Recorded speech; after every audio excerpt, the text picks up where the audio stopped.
Lux presents Hollywood.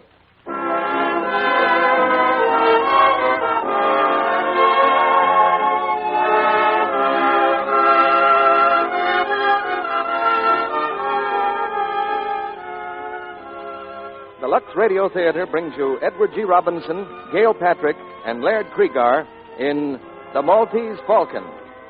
Ladies and gentlemen, your producer, Mr. Cecil B. DeMille.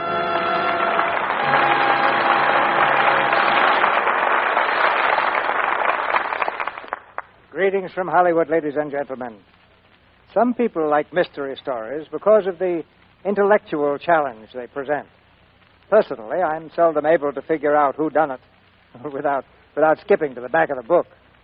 But give me a good detective story, and like presidents, bankers, housewives, and chorus girls the country over, I find that my own troubles fold up their tents like the Arabs and silently steal away. Tonight we point with pride to a triumph of the art. The Dashiell Hammett classic, The Maltese Falcon, brought to us by three of our favorite stars, Edward G. Robinson, Gail Patrick, and Laird Cregar.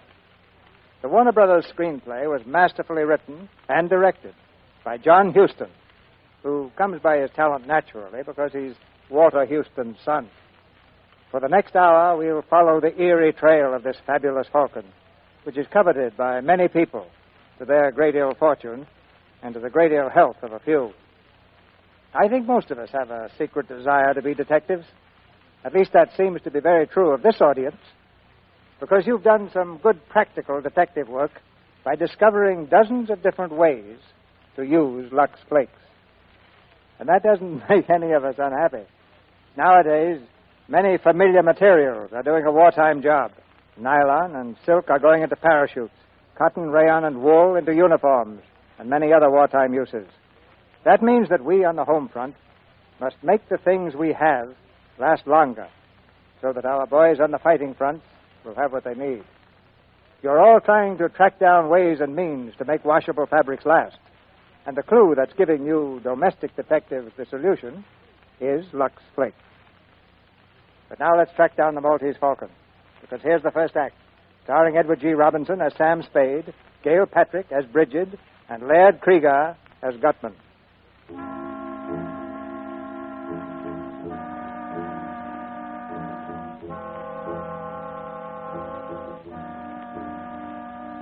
At 2 o'clock in the morning, the city of San Francisco lies sleeping under a blanket of fog. Along a lonely street, a man walks slowly, his footsteps ringing hollowly against the wet pavement. He passes a deserted alley and stops. The man turns and peers for a long time into the shadows. Suddenly, one of the shadows moves. The man stumbles backward. His hands reach out to shield his body.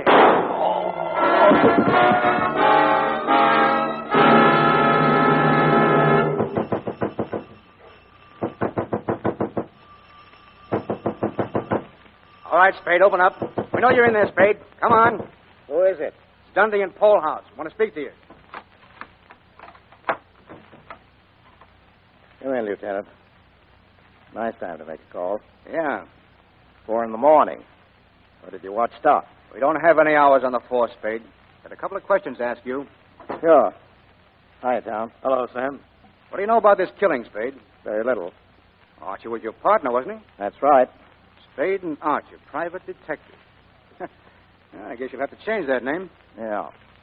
From now on, it's just Sam Spade. Yeah. You don't seem very broken up over this, Spade. Miles Archie gets shot dead 2 hours ago, and you toss it off like a scotch and soda. Oh, excuse me. Will you have one, Lieutenant? No, I won't. Okay. Mind if I have one, Lieutenant? No. You don't like me, do you, Dundee? I don't like any cops who aren't on the force. I asked you what you knew about Miles Archie getting killed. Well, once again, very little. The boys called me at 10 after 2. I understand they found a Webley automatic in the alley with one bullet out of it. Yeah. Was Archie out on a job last night? Well, sure. He was supposed to be telling a fellow named Floyd Thursby. Thursby? What for? Come on, Spade. What for? You were trying to find out where he lived. Spade, suppose you answer once without thinking so hard. I don't like this, Dundee. What are you sucking around for? Tell me or get out. I asked you why you were tailing Thursby. I wasn't. Miles was. For the swell reason that we had a client who was paying good United States money to have him tailed. Who's the client? Well, I'm sorry. I can't tell you that. Be reasonable, Sam. Give us a chance. How can we turn up anything on Miles' killing if you won't tell us what you've got? Okay. It was a girl who wanted us to tail Thursby. What girl? Came into the office yesterday afternoon. I didn't know who she was. Effie announced her about 3 o'clock. Said there was a girl to see me, a girl named Wanda.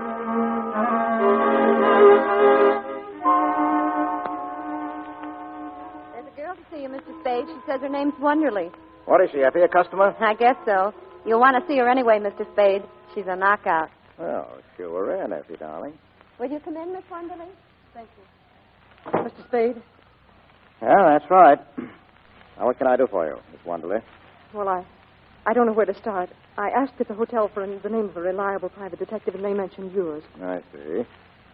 Well, I suppose you tell me about it from the very beginning. Well, I'm from New York. I've come here to find my sister. Uh-huh. Well, are you sure she's in San Francisco? Well, she was 2 weeks ago. I had a letter from her. She came here with a man named Thursby, Floyd Thursby. You mean she ran away with him? Yes. Oh, Mr. Spade, I've got to find her. Mother and father in Honolulu, and it would kill them. I've got to get her back before they come home. Well, what did she say in the letter? Nothing, except that she was all right. I sent her a note begging her not to do anything foolish. I sent it to General Delivery. I told her I was coming out to get her. I shouldn't have done that, should I? Well, it's not always easy to know what to do. You haven't found her? No. No, I told her I'd be at the St. Mark for her to meet me there. But I've waited 3 whole days.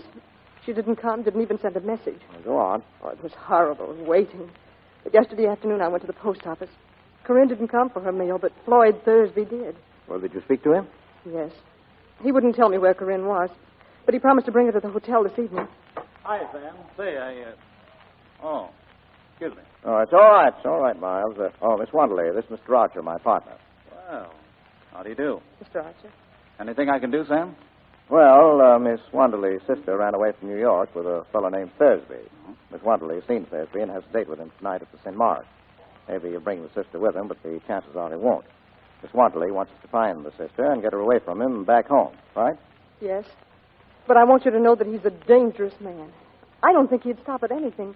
I don't believe he'd hesitate to kill Corinne if he thought it would save him. But at what time is he coming to see you? Between 8 and 10. All right, Miss Wonderly, we'll have a man there. Oh, no, Sam, no. This is too important for that. I'll look after it myself, Miss Wonderly. Oh, thank you. Not at all. Oh, here, I've brought some money. Will $200 be enough? No, to begin with, yes. Oh, by the way, it would help some if you'd meet Thursday in the lobby. Oh, I will. You don't have to look for me, Miss Wonderly. I'll see you all right. Thank you. Goodbye. Goodbye. Goodbye, Miss Wonderly. See you tonight. Yes, goodbye. Well, Miles, what do you think of it? You saw her first, Sam, but I spoke first. I wasn't talking about a figure. What about a story? Huh? Oh, what about it? Well, you got a great brain, Miles. Yes, you have.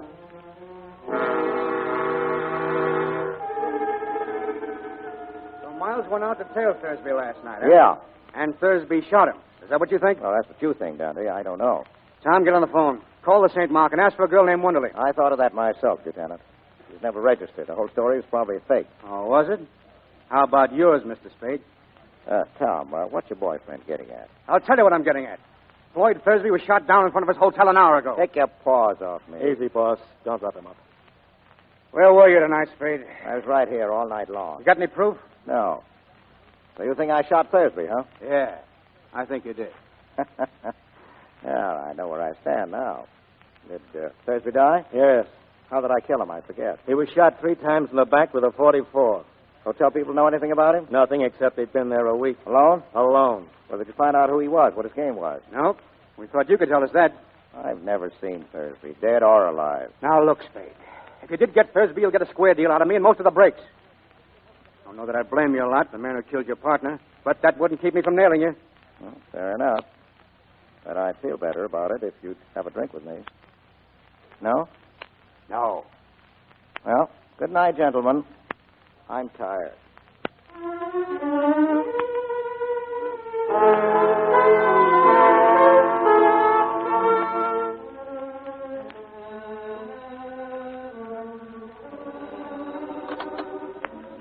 Hello. Yes? Oh, hello, Miss Wonderly. Where are you? Where? Coroner, Department 101, huh? I'll be there in a few minutes. Oh, by the way, what's your name this morning? Miss LeBlanc. Okay, Miss LeBlanc.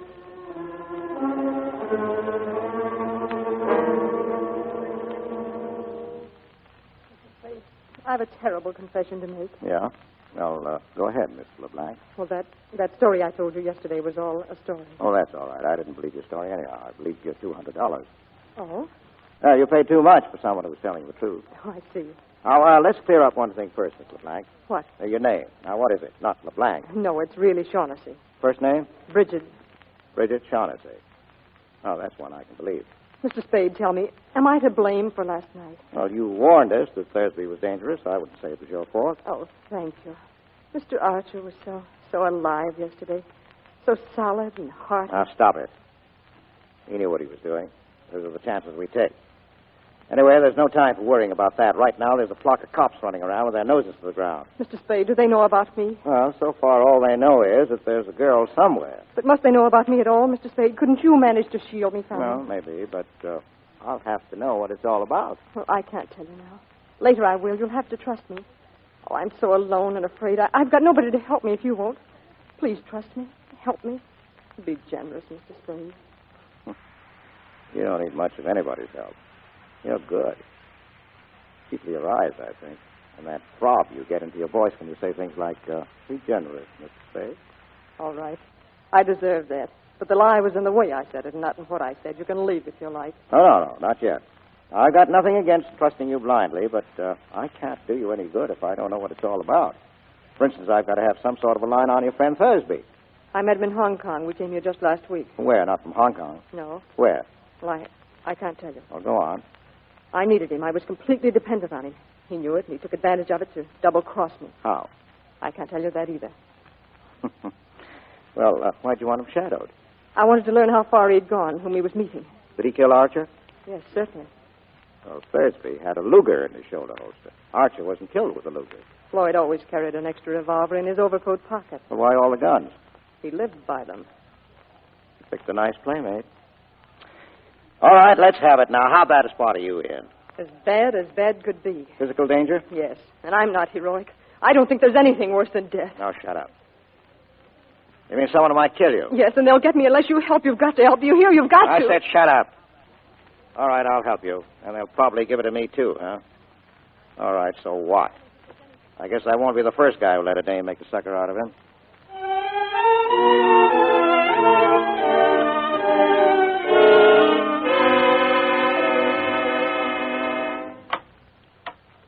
He's back again, Mr. Spade. Who, Effie? The fellow was here this morning. Here's his card. Joel Cairo. Is he a character? Mm-hmm. Foreign type. He smells like gardenia. Gardenia, huh? Well, shoot him in, Effie. Right. Will you come in, Mr. Cairo? You're very kind. Thank you. No, sit down now, Mr. Cairo. Thank you. I'm Sam Spade. Something I can do for you, Mr. Cairo? Yes, thank you. But first, may a stranger offer condolences for your partner's unfortunate death. Thank you. And may I ask, Mr. Spade, if there is a certain relationship between that and the death of the man Thursby? May I ask that? No? I beg your pardon. Mr. Spade, I'm trying to recover an ornament that has been, shall we say, mislaid. I thought and hoped you could assist me. Yeah? The ornament is a statuette, the black figure of a bird. Yeah? And I'm prepared to pay on behalf of the figure's rightful owner the sum of $5,000 for its recovery and, what is the phrase? No questions will be asked. Well, $5,000 is a lot of money. Come in. Is there anything else for me, Mr. Spade? Oh, no. Good night, Effie. And lock the door when you go, will you? No. Yes, Mr. Cairo. $5,000 is a very... What do you think you're doing? I'm pointing a revolver at a spot directly between your eyes. You will please clasp your hands together at the back of your neck and do not move. I intend to search your office, and if you attempt to prevent me, I shall certainly shoot you. All right, go ahead. You will please stand. I shall make sure you are not armed. Certainly. All right, Mr. Cairo. Drop the gun, please. Drop it. Drop it, or do I twist your arm off at the elbow? You, here. Take it. Yeah. Thanks. Now, sit down over there and behave yourself. You have bruised me, Mr. Spade. Well, I'm sorry. I guess I got a little annoyed. I don't like guys who make a phony offer of $5,000. You are mistaken, Mr. Spade. That was and is a genuine offer. Yeah? And I am prepared to pay $5,000 for the figure's return. Do you have the figure? No. Then why did you risk serious injury to prevent my searching for it? Well, I should sit around, let people come in and stick me up, so the office still goes, huh? Most certainly. All right. Now, let's put the cards on the table. Your first guess was that I have the bird. Now, there's nothing to that. Now, what's your second guess? That you know where it is, or at least that you know it is where you can get it. Well, you're not hiring me to do any murders or burglaries for you, but simply to get it back, if possible, in an honest, lawful way. If possible, and in any event with discretion. I'm at the Hotel Belvedere when you wish to communicate with me. Good evening, Mr. Spade. So long. Oh, wait. Do you know a girl named Wanderley? No, I do not. LeBlanc? No. Well, how about Bridget Shaughnessy? The Hotel Belvedere, Mr. Spade. Room 655. Okay. Oh, by the way, may I have my revolver back, please? Oh, yeah, sure. I'd forgotten it. Here you are. Thank you. Now, you will please keep your hands behind your head. I still intend to search your office. Well, I'll be. All right, go ahead. Thank you.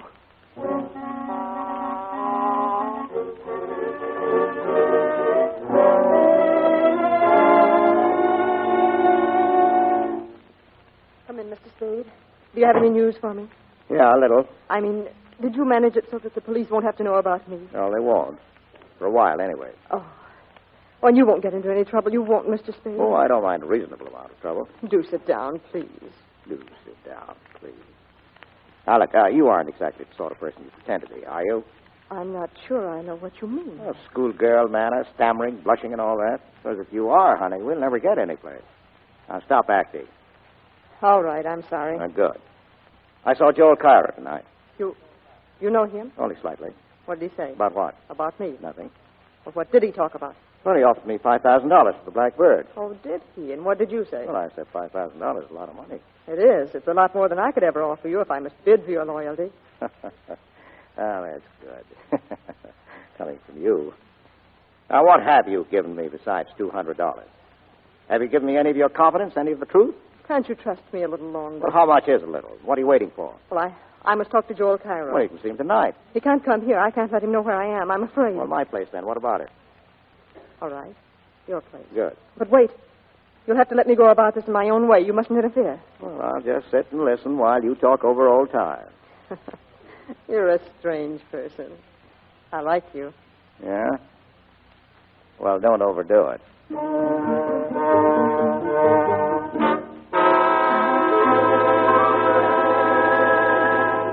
Sit down, Mr. Cairo. Sit down, Miss Shaughnessy. I might advise you, Mr. Spade. There's a boy outside who seems to be watching the house. Yes, I know. I spotted him. What boy? Who is he? Oh, I don't know. A gunman, I guess. He's been telling me around town all evening. Did he follow you to my apartment? No, I shook him before that. Well, let's start the meeting. I'm delighted to see you again, Miss Shaughnessy. I was sure you would be, Joel. Well, I'll mix a drink. Just go ahead, Bridget. Mr. Spade told me about your order for the Falcon. How soon can you have the money ready? It is ready. In cash? Oh, yes. You're ready to give us $5,000 if we turn over the Falcon to you. I should be able to give you the money at, say, 10:30 in the morning.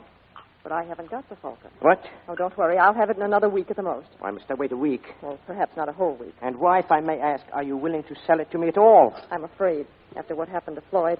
I'm afraid to touch it except to turn it over to somebody else right away. Tell me, exactly what did happen to Floyd? He was murdered by the fat man. Fat man. Is he here? I don't know. I suppose so. What difference does it make? It might make a world of difference. Yes, you might be able to get around the fat man, Joel, as you did that one in Istanbul. What was his name? The one you did away with. That is a lie, you dirty little... Get away, fella. Get away, do you hear? Oh! Now, cool down. This is the second time you've put your hands on me, Mr. Spade. I'll try and make it the last. Now, you better get out, Cairo. I'll call you tomorrow. You're working for her now, is that it? I'm working for myself. If you want to withdraw your offer, just say so. The offer still stands. But all right, get out. Very well. Good night, Mr. Spade. Well, you've got some fine friends, Miss Shaughnessy. Do they always try to throttle you? I suppose I ought to thank you. You've had your talk with Cairo, now you can talk to me. Well, it didn't work out the way I hoped. I'll have to go now. No, not until you've told me about it. Am I a prisoner? Maybe. Or maybe that kid outside hasn't gone home yet. Do you think he's still there? Likely. I'll stay. For a while, anyhow. Okay. Now, What's this bird, this falcon that everybody's all steamed up about? It's a black figure of a bird, a hawk or a falcon, about a foot high. Well, what makes it so important? I don't know. They wouldn't tell me. But they promised me $5,000 if I helped them get it from the man who had it. That was in Istanbul. Yes. Well, go ahead. That's all. They promised me the money to help them, and I did. And then we found out that Joel Cairo meant to desert us, taking the falcon with him and leaving Floyd and me nothing, so we did exactly that to Mr. Cairo. But then I wasn't any better off than before because Floyd hadn't any intention of keeping his promise to me about sharing equally. I learned that by the time we got here. What's the bird made of? Porcelain or black stone, I don't know. You're a liar. What? A liar. Yes, I am. I've always been a liar. Now, don't brag about it. Is there any truth at all in that yarn? Some, not very much. All right. We've got all night before us. I'll put some coffee on and we'll try again. Oh, I'm so tired. I'm so tired of lying and thinking up lies and not knowing what is the lie and what's the truth. Don't ask me. Please don't. If there's any kindness in you at all. Now, what are you trying now? That's right. Turn on the beauty. Let your eyes get nice and starry. Put your arms around my neck and look pleadingly at me. Now, you're great. Do you think it's going to get you anyplace? Oh, I couldn't with you. No? Well, don't be so sure.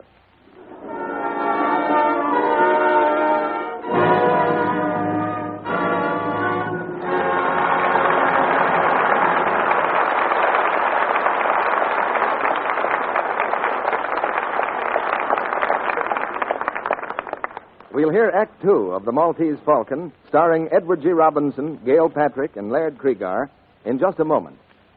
Meantime, I have exciting news for you. The package of Lux you have in your home now looks just like the package you've always bought. But the flakes inside have been improved so that they can help you more than ever to save washables in wartime. Washables that may be irreplaceable. Remember, the Lux your dealer has now in the same familiar package is new improved Lux. Improved three ways. The first way, Mrs. Burton, how would you like to have a Lux that's even milder and safer than ever? Why, that would be wonderful. But it's hard to see how Lux could be milder. Well, new improved Lux is the mildest, safest ever made. To give today's precious washables the super safe care they need to make them last longer. Now, Mrs. Johnson, suppose I told you suds from new improved Lux are even richer, more cleansing than before.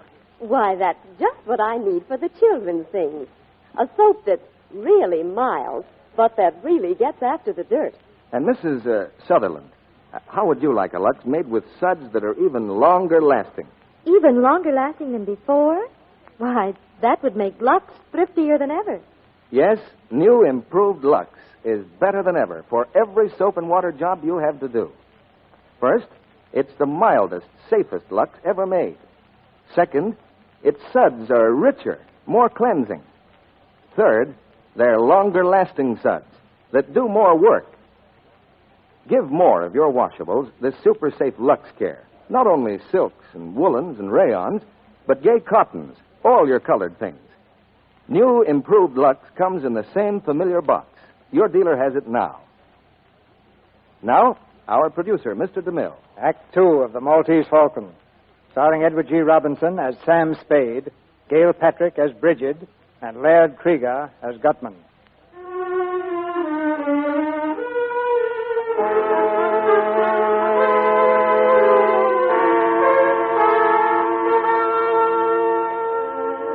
On the trail of the Black Falcon, Sam Spade has followed nothing but blind alleys. But now a call comes from his secretary. He was here twice, Mr. Spade. He wouldn't leave his name, though. No place I can reach him? He said something about the Hotel Barclay. Well, what did he look like, Effie? Can you describe him? Well, that's easy enough. A big fellow, about 270 pounds. Yeah? The Fat Man.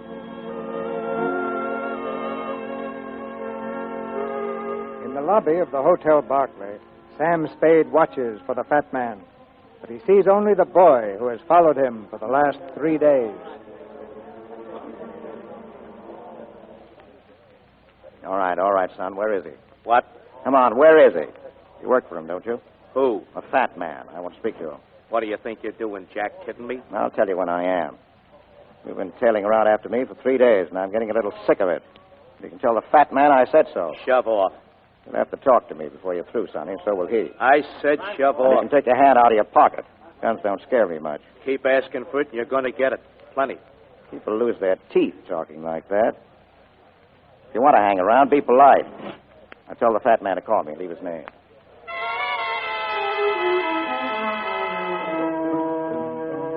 Hello, Mr. Spade.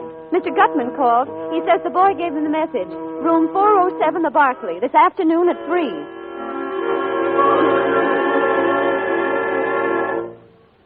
Ah, Mr. Spade. Delighted to see you, delighted. How do you do, Mr. Goodman? Sit down, my friend. We'll have a little drink. Well, I can't stay long. Sorry, I've got an appointment at the district attorney's office. So? It's interesting. Say when, Mr. Spade. I'll leave it to you. Excellent, excellent. I distrust a man who says when. If he's got to be careful not to drink too much, it's because he's not to be trusted when he does. You're a close-mouthed man, Mr. Spade. No, I like the talk. I enjoy it. Better and better. I distrust a close-mouthed man. He generally picks the wrong time to talk and says the wrong thing. Well, sir, we'll talk. That's well. Will we talk about the black bird? You're the man for me, sir. No beating about the bush, but right to the point. But first, sir, answer me a question. Are you here as Miss Shaughnessy's representative or Mr. Cairo? Well, there's nothing certain about it either way yet. It depends. But which will you represent? It will be one or the other. Not necessarily. Who else is there? Well, there's me. Ah, that's wonderful, sir. Wonderful. I do like a man who tells you right off that he's looking out for himself. Let's talk about the black bird. Let's. Mr. Spade, have you any conception of how much money can be got for that black bird? No. Well, sir, if I told you half, you'd call me a liar. No, not even if I thought so. You know what the bird is, of course. No, I don't. You don't? They didn't tell you that? Well, I know what it's supposed to look like, and I know the value in human life you people put on it. But Miss Shaughnessy didn't tell you what it is. And Cairo didn't either? They must know what it is. But do they? What is your impression, sir? Well, there isn't much to go by. Cairo wouldn't talk. The girl said she didn't know, but I took it for granted she was lying. Then they don't know. I am the only one in this whole wide, wonderful world who does. Oh, that's great. When you've told me, that'll make two of us. Mathematically, correct, sir. But I don't know for certain that I'm going to tell you. Now, don't be foolish. You know what it is. I know where it is. That's why I'm here. Well, sir, where is it? There, you see. I must tell things, but you refuse. That is hardly equitable, sir. No. I don't think we can do business along these lines. You don't, huh?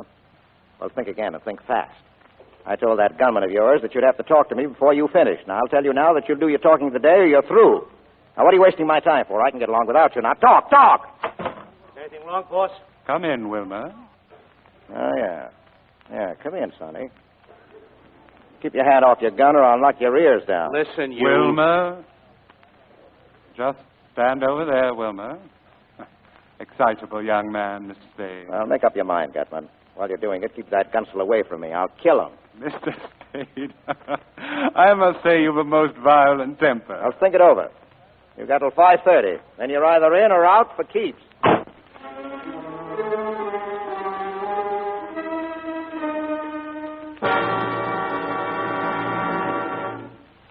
Now, look, Mr. Spade.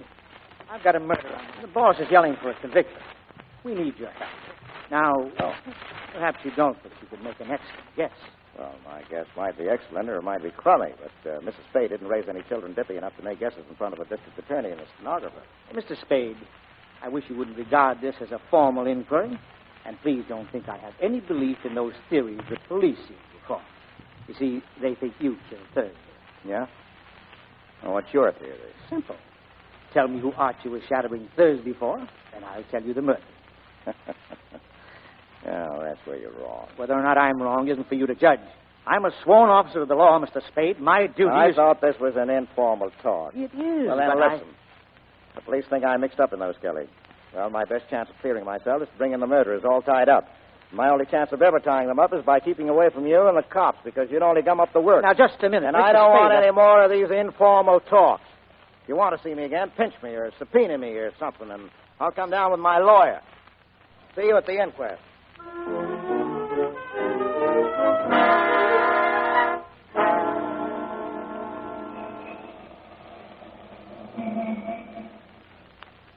Hey.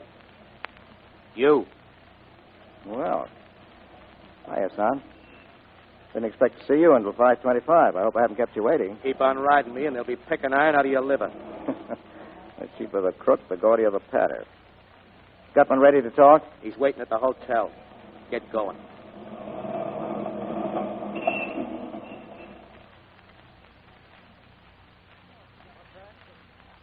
Oh, they're on their way up now? Thank you. Oh, hello, operator. I don't want to receive any calls for about an hour. Yes, thank you. Come on, get in, Sonny. Mr. Spade. Here, Gutman. Here's your gunman's six-shooter. Well, what's this? I took it away from him. I was afraid he might hurt himself. I'll get you, Spade.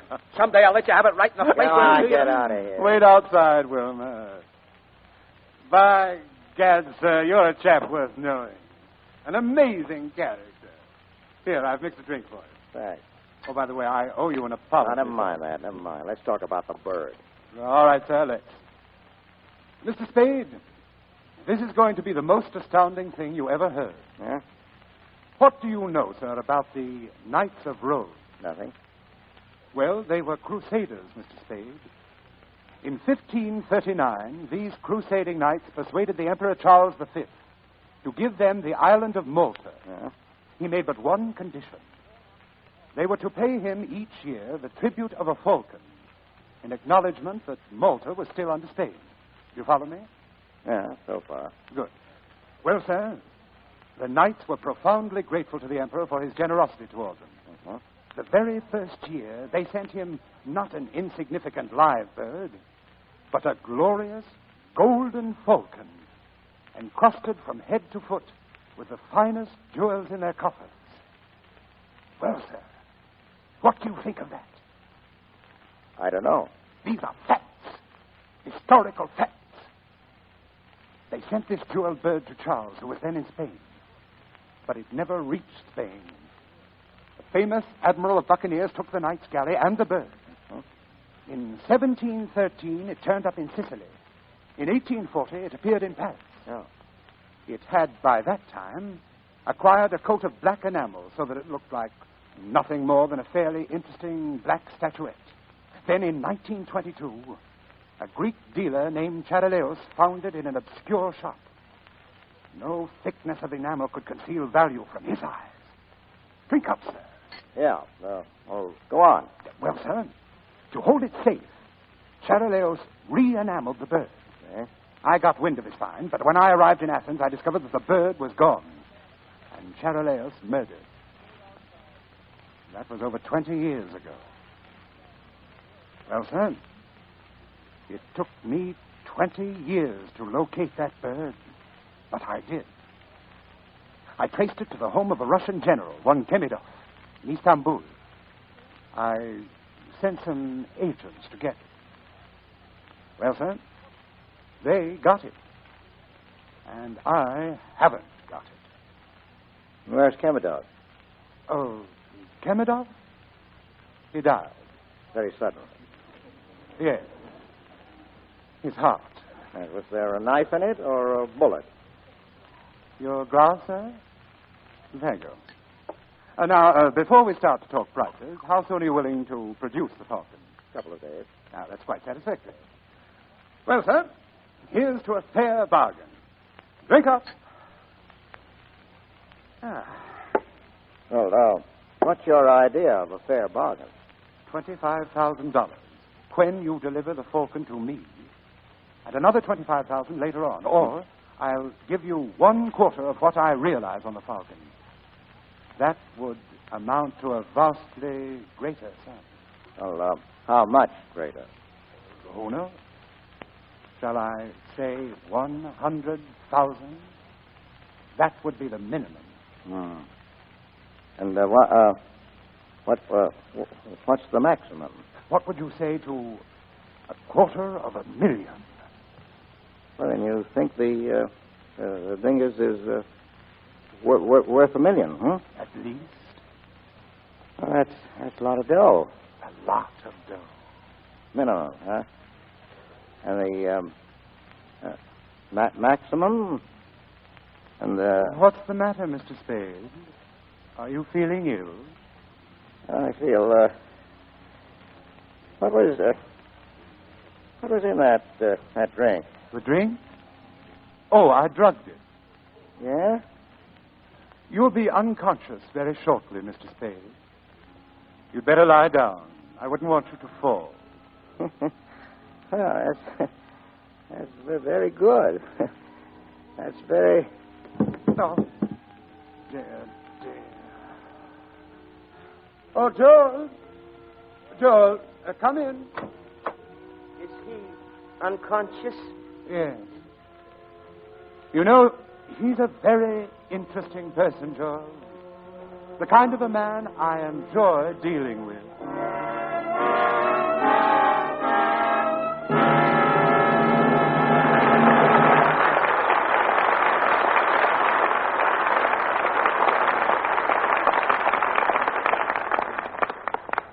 We pause now for station identification. This is the Columbia Broadcasting System.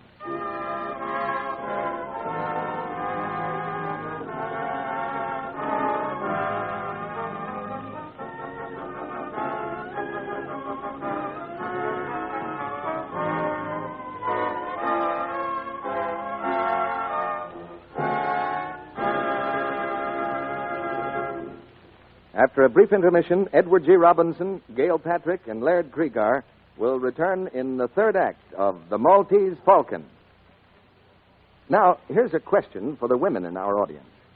If you could make your stockings last far longer just by doing one very easy thing, would you do it? Of course you would. Then listen to this.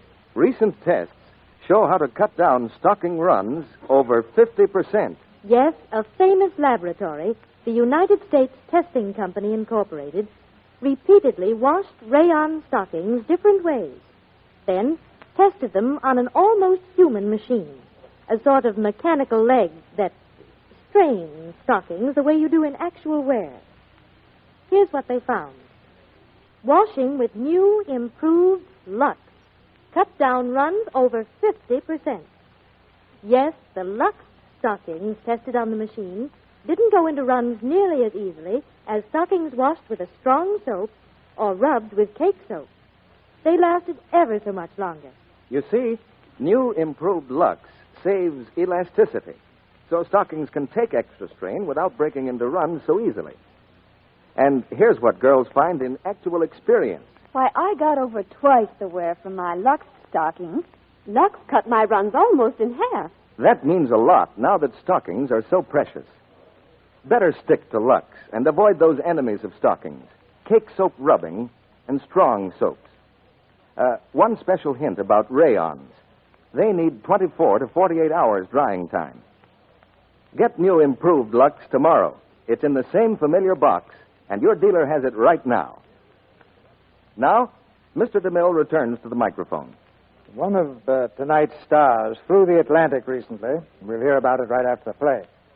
Now the third act of The Maltese Falcon, starring Edward G. Robinson, Gail Patrick, and Laird Kriegar.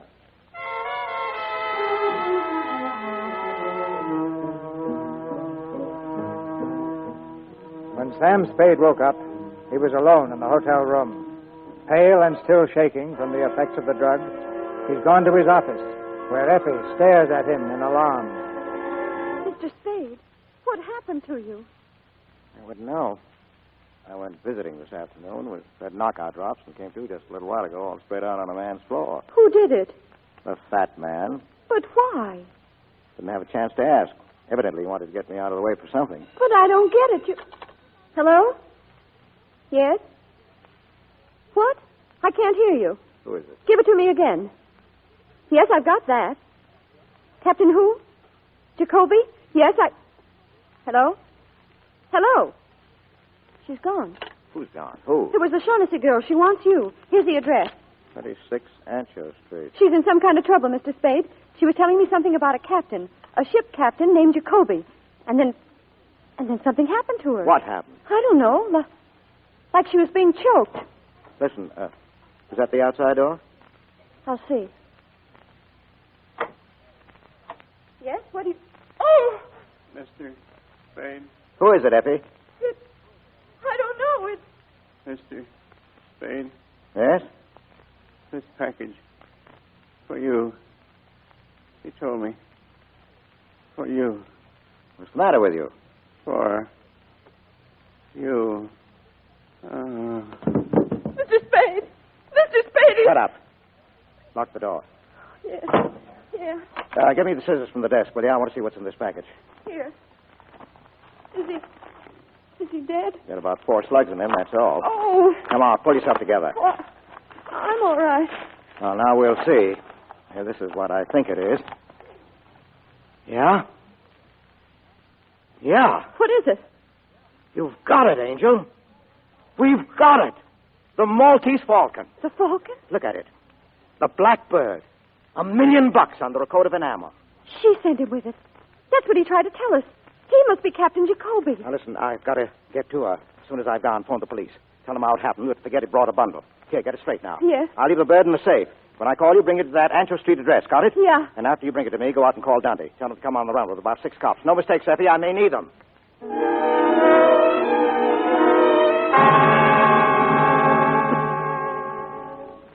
Just keep your hands up, Mr. Spade, and come in. Wilma, shut the door.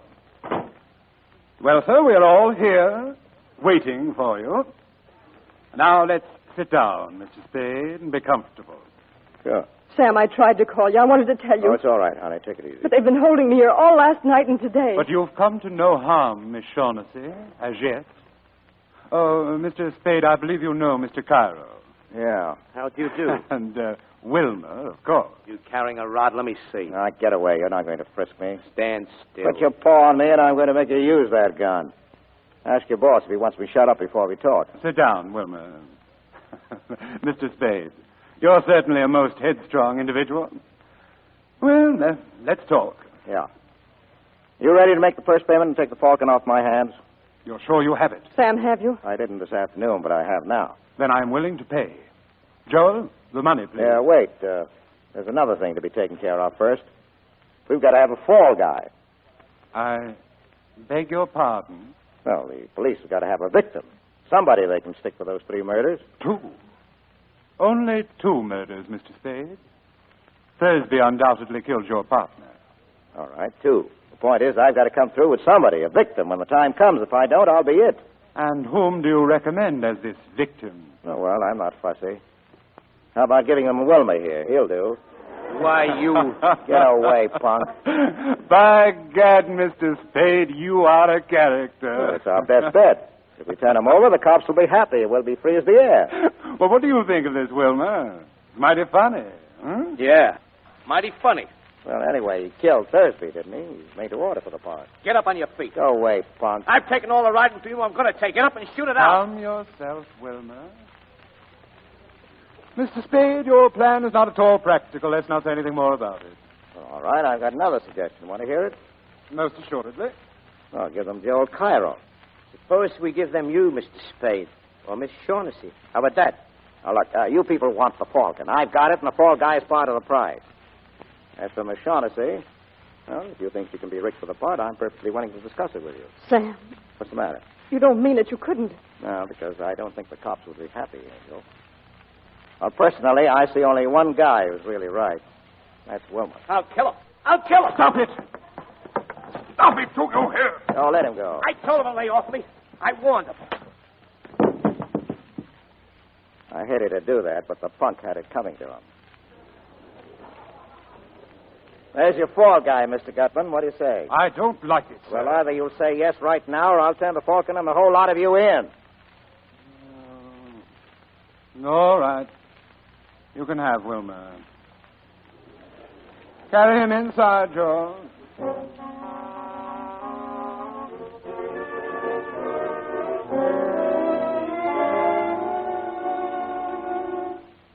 My secretary left an hour ago with the Falcon. She ought to be here in a few minutes. What about the money, Gutman? In a few minutes. When she gets here. Good enough. Now, let's get the details fixed. Now, why did Wilma kill Thursby, and why and where did he shoot Captain Jacoby? Well, I shall be candid with you, sir. Thursby was Miss Shaughnessy's ally. We believed that disposing of him would frighten Miss Shaughnessy into patching up her differences with us. That sounds all right. Now, Jacoby. Captain Jacoby's death was entirely Miss Shaughnessy's fault. That's a lie. Well, tell me what happened. Cairo saw in the newspaper that Jacoby's ship was arriving. He remembered that Jacoby and Miss Shaughnessy had been seen together in Hong Kong. Well, sir, he put two and two together and guessed the truth. She had given the bird to Jacoby to bring here. Yes, and at that juncture, you decided to slip me the Mickey, huh? Well, I'm sorry there was no place for you in our plans, Mr. Spade. Mr. Cairo and Wilma and I went to the boat to call on Captain Jacoby and Miss Shaughnessy. We persuaded Miss Shaughnessy to come to terms, or so we thought.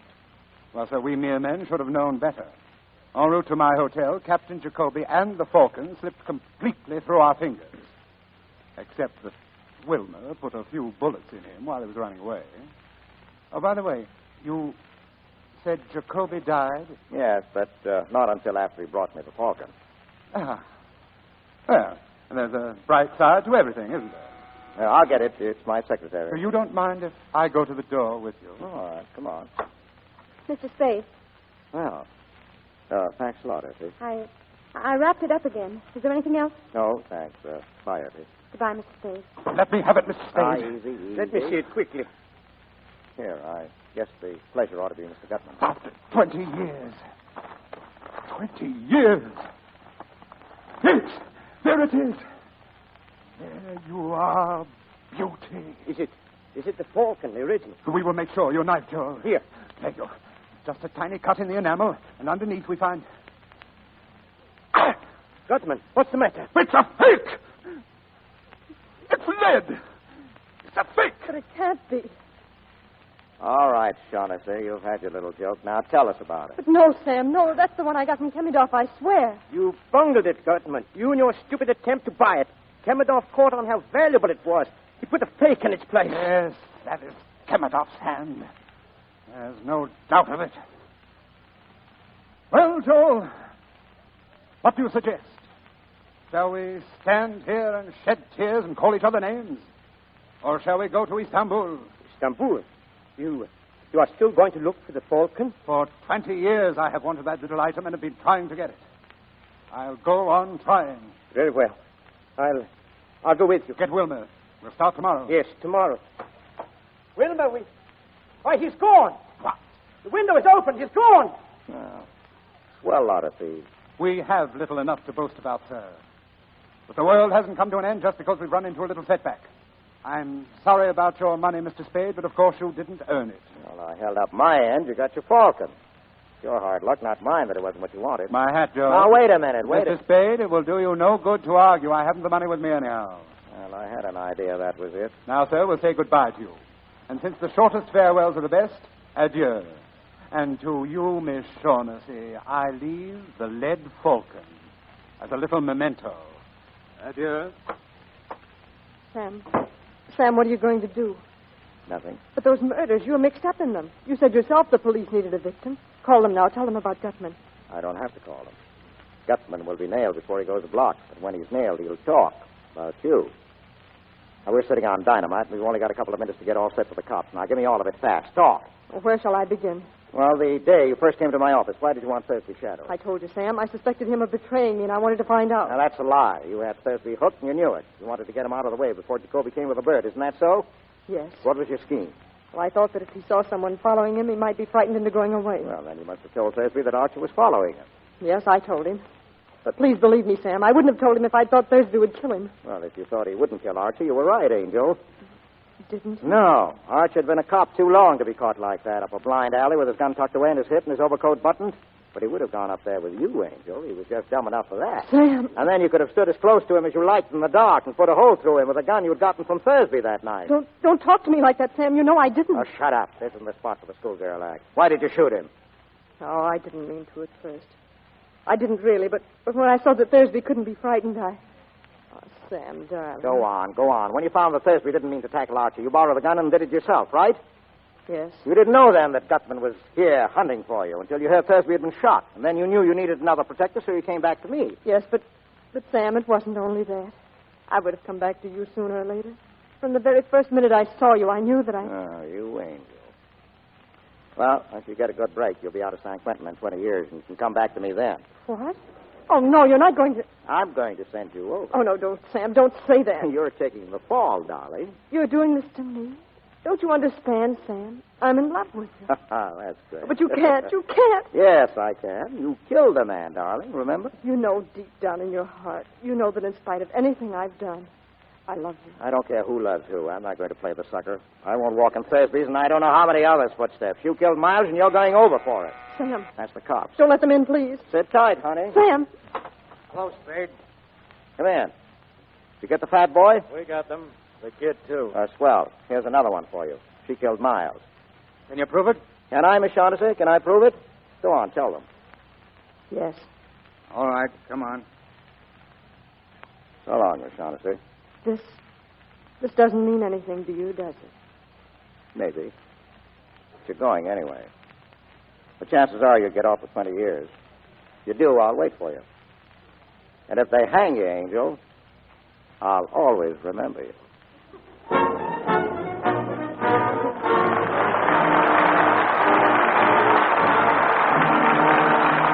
Our stars will return to the microphone in just a moment. But now, listen a minute. Ammunition for attack. Shells for defense against the enemy. Our boys must have these things to win the war. And you may be unknowingly throwing away material needed to help them win. Waste fats and greases from your kitchen contain glycerin, one of the things that goes into the making of explosives. No amount is too small to save. Think of it this way. One man doesn't make an army, yet together, millions of individual Americans make up the finest army in the world. If every American housewife turns in 1 pound of waste household fats a month, together, that will make 540 million pounds of smokeless powder a year. Now, here's what our government asks us to do. Strain waste fats and greases into a can. Any clean, smooth-edged can. Don't use glass or paper containers because they break or leak. The cans you use will be salvaged later. Keep the can in a cool place, and when it's full, take it to your local meat dealer. He'll pay you cash for each pound of fat. Try to do this early in the week when he's not so busy as weekends. Remember, only waste fats and oils are wanted, not anything you can use or reuse yourself. Every bit is precious. Save it carefully. Within 21 days of the time you turn it in to your butcher, it will be on its way to send your message to the Axis. Now, here's Mr. DeMille. Next week's play asks a very vital question. So vital, I'm taking it to the man on the street for an answer before I introduce our stars. The question, are husbands necessary? Now, here's a man who's just come in from the street. What do you think, sir? Are husbands necessary? My wife says yes. My draft board says no. Me, I just do what they tell me. Now let's see what this young lady has to say. In your opinion, miss, are husbands necessary? Are you kidding? Well, that's the way it goes. Nobody agrees. But we'll go into that matter later, because the big news has to do with George Burns and Gracie Allen. Tonight, the Maltese Falcon had its share of thrills. But in recent weeks, Edward G. Robinson has been on the road to adventure in real life. We'll get the inside story now, as he and Gail Patrick and Laird Krieger come back for a curtain call. It must have been pretty exciting crossing the Atlantic in wartime, Eddie. Well, we went over by plane, Gail, and as we approached the other side, it was nip and tuck there for a few minutes. I wasn't sure whether I'd make it or not. Nazi planes go after you? No, we were playing bridge, and I made the bid doubled and redoubled. Did you fly back too, Eddie? I came back on a ship, Laird. I was sure I'd get a chance to see a submarine, but nothing happened. The word must have gone out that Little Caesar was aboard. Now, don't kid about that, C.B. Purely because of Little Caesar, I received a great distinction. The fellows made me an honorary member of the gun crew. Oh, seriously, Eddie, in entertaining our soldiers in England, how did you find them? Are they cheerful? Cheerful and determined, C.B. As for the English people, nothing seems to bother them. They've had rationing so long, it isn't the topic of conversation now.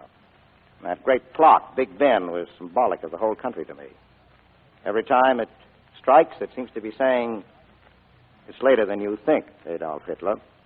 I suppose you did some broadcasting yourself while you were there, Eddie.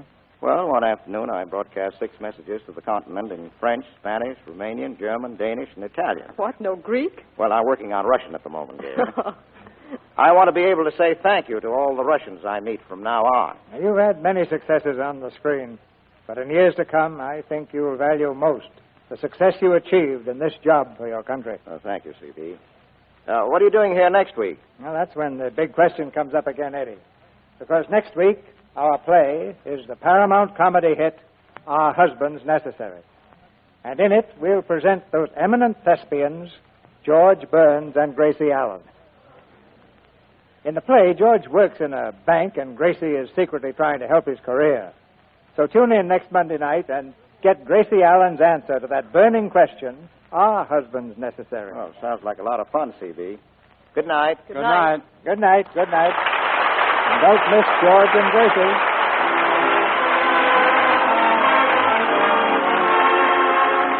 Our sponsors, the makers of Lux Flakes, join me in inviting you to be with us again next Monday night when the Lux Radio Theater presents George Burns and Gracie Allen in Are Husbands Necessary?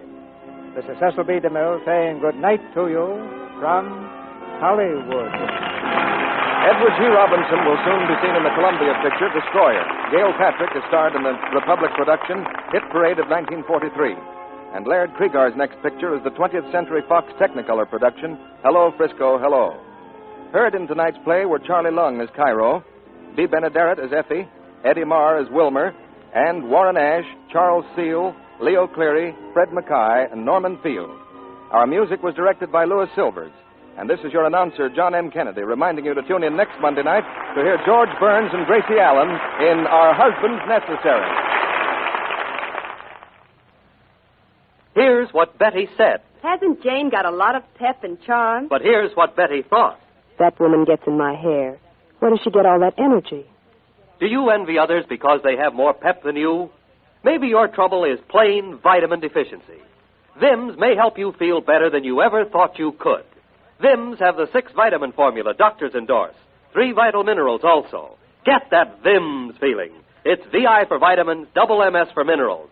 Vims. This is the Columbia Broadcasting System.